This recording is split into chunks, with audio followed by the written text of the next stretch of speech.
Next on Face the State, they are the independent team trying to win the governor's race. Oz Griebel and his running mate Monte Frank are here with us today. Also, Republican candidate for governor Bob Stefanowski, who must now try to get on the ballot. 50 years ago this spring, Hartford police protecting and serving the city in the 1960s. We'll talk with Deputy Chief Brian Foley about the changes in policing and the end of his service at HPD. It's all straight ahead on this Sunday morning, May 27th, 2018. From Eyewitness News, Connecticut's most watched local political program, this is Face the State. Hi, everybody. Thanks for joining us on this Memorial Day weekend. I'm Dennis House, and we begin today with the race for governor, and there could be a three-way contest come November.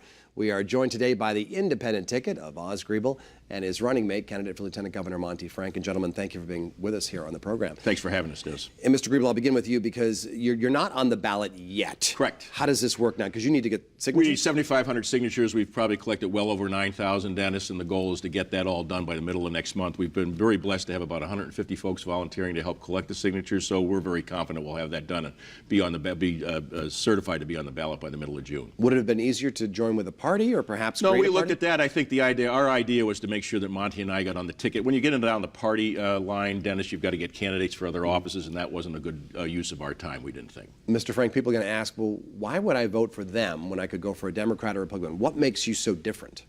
Well, I think we've got the winning ticket and the winning solutions for the people of Connecticut.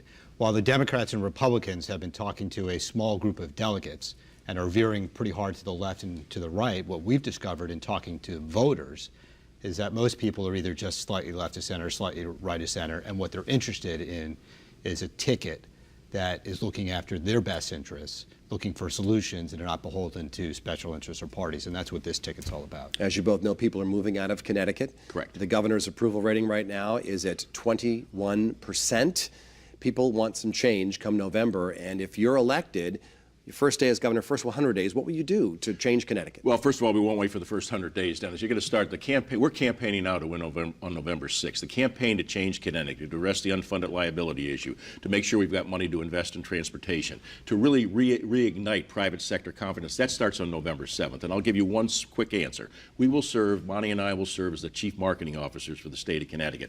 We believe the glass is half full. If we're not out promoting Connecticut to the private sector employers, no one else is going to do it. So the idea of getting out and meeting regularly, the way we're meeting now with employers on a regular basis, to understand what their issues are, to make sure that they know that they're appreciated, that the jobs that they have here and the capital investment they make here are very much appreciated, to listen to what their concerns are and to begin to lay out for them what our first budget is going to look like, which will have some significant policy issues that we need to address, such as on the unfunded liability issue and investing in transportation. As you know, people moving out of our state is one of the big issues. Mr. Monte, what do you say to them when they say, I just can't wait till you're elected.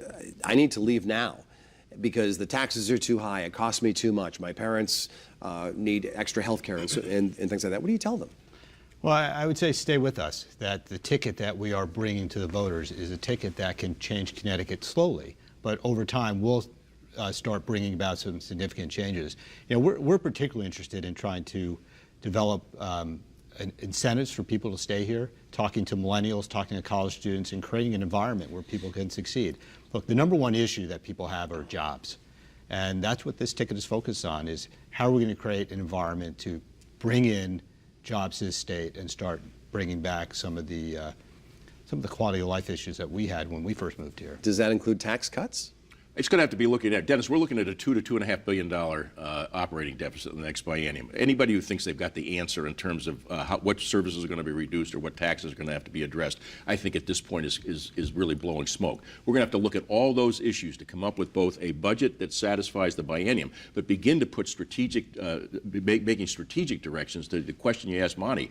The idea that this is still a great state. I want to keep emphasizing that there are a lot of assets in this state. We've got significant fiscal issues that have to be addressed. But one of the things we've got to remind people of, there are a lot of great things here in Connecticut and in New England that we need to, and particularly the employer base, that we need to make sure we continue to emphasize. What does the state spend too much money on right now?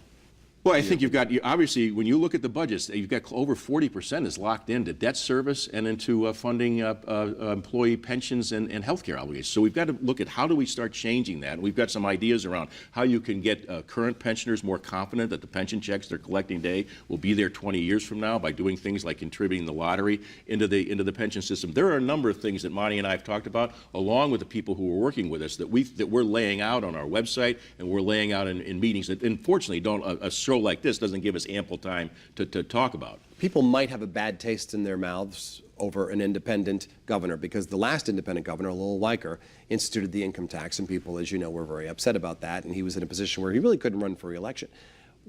Can you assure people that the independent ticket won't be raising taxes?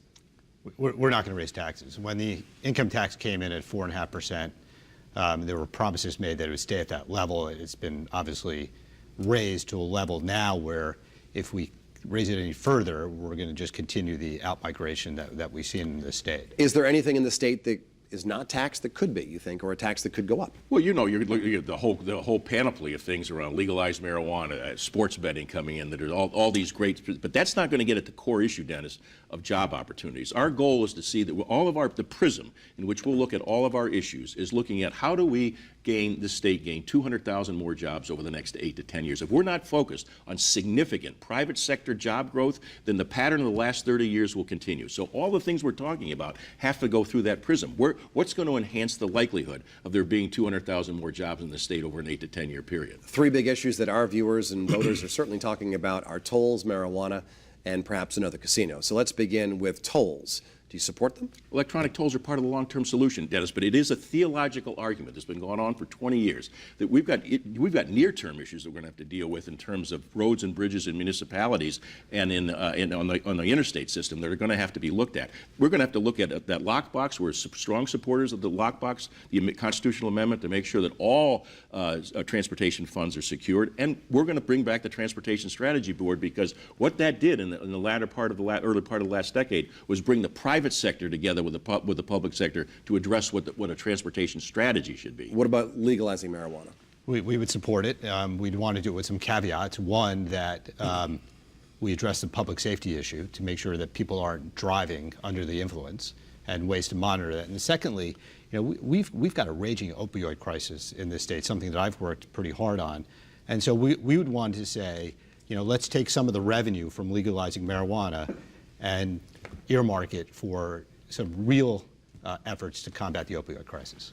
What about a casino in Bridgeport? As you know, the city of Bridgeport would like to have one, and MGM says they want to build one. Well, my view is that we got to be, as you know, between Attorney General George Jepson's opinion on what impact that would have on the current tribal, the agreements we have with the two tribal nations, and the sports betting is going to flow into this. I think the main thing we would want to be assured of is it didn't impact the current arrangement negatively on the cash flow issue. That's I think other than that, I think it's a free market, and what should happen if there's a bidding process that goes out, whether it's in Bridgeport or elsewhere, is something that is let the market determine what's best for the state. I mean, I go to Bridgeport every single day, and there's definitely a need for investment and development in Bridgeport. Looking back at it, if we go back 25 years, do you think it was a mistake that the casinos were built where they were, where they are, when perhaps we could have said to the Mohicans, you can build yours in Hartford, and Foxwoods, you can put yours in Bridgeport. Would that have maybe, had more of an economic impact? It may have. I mean, but it's kind of, so what? I mean,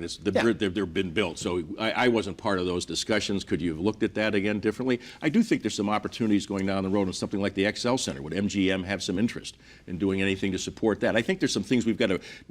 Our biggest message here, Dennis, is we cannot continue to do the things we've been doing for the last 30 years. We've got to really have structural reform, and that means an independent ticket bringing fresh ideas to the table. So you would perhaps support a casino in Hartford if that were an option? I didn't say that. What I said is you might have an MGM being willing to invest in that XL Center. Maybe you put some slots in there with that. The idea, we've got to be a lot more creative in looking at the investments we're making in the state, who invests in the various cities, to really make sure that we're taking full advantage of the private sector. Oz Griebel, Monte Frank, the independent ticket for governor. Appreciate you being on the program today. Pleasure to be here, Dan. When we come back, we'll meet Republican Bob Stefanowski, and we welcome your comments as well. But you can also watch past interviews of Face the State on our YouTube channel or on WFSB.com. We'll be right back.